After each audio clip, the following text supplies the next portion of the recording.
Sí, aquí en la Comunidad Valenciana, sobre todo en sanidad, por lo menos yo de lo poquito que conozco que estoy metida dentro, hace falta mucho cambio. Y hace falta hacer mucho todavía, queda mucho por hacer, tanto dentro como en la calle, que todavía es parte muy importante y se deja siempre mucho de lado. No están por la labor. ¿Y en la cosa? Porque Jádiva es algo complicadillo.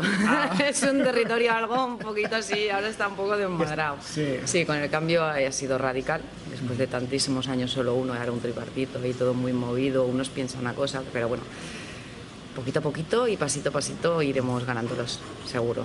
De valenciana, moverse un poquito y no estar siempre aletargados y ahí anestesiados.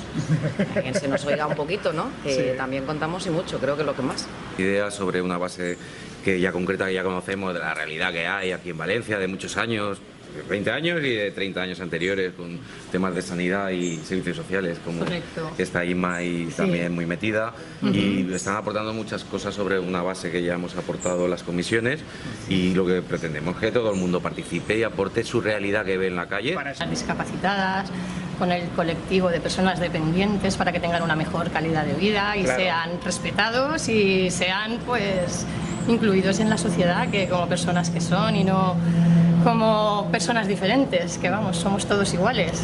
Y el tema de la sanidad pues es fundamental, y en esta comunidad tendríamos que ser pues de los mejores que hay, bueno, pues sí.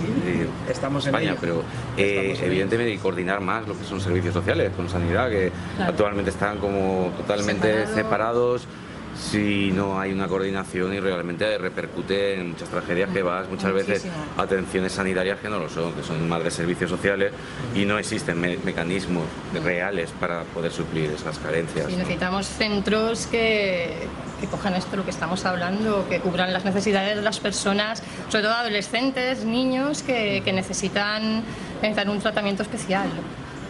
También tienes contacto con el medio, las asociaciones son las que tienen contacto directo y hay que escucharlas para ver la realidad que ellos ven, que a lo mejor como ciudadano la estás viendo, pero ellos tienen más información al respecto. Hay que escucharles y hay que coordinarse con ellos, y hay que coordinar para poder mejorar.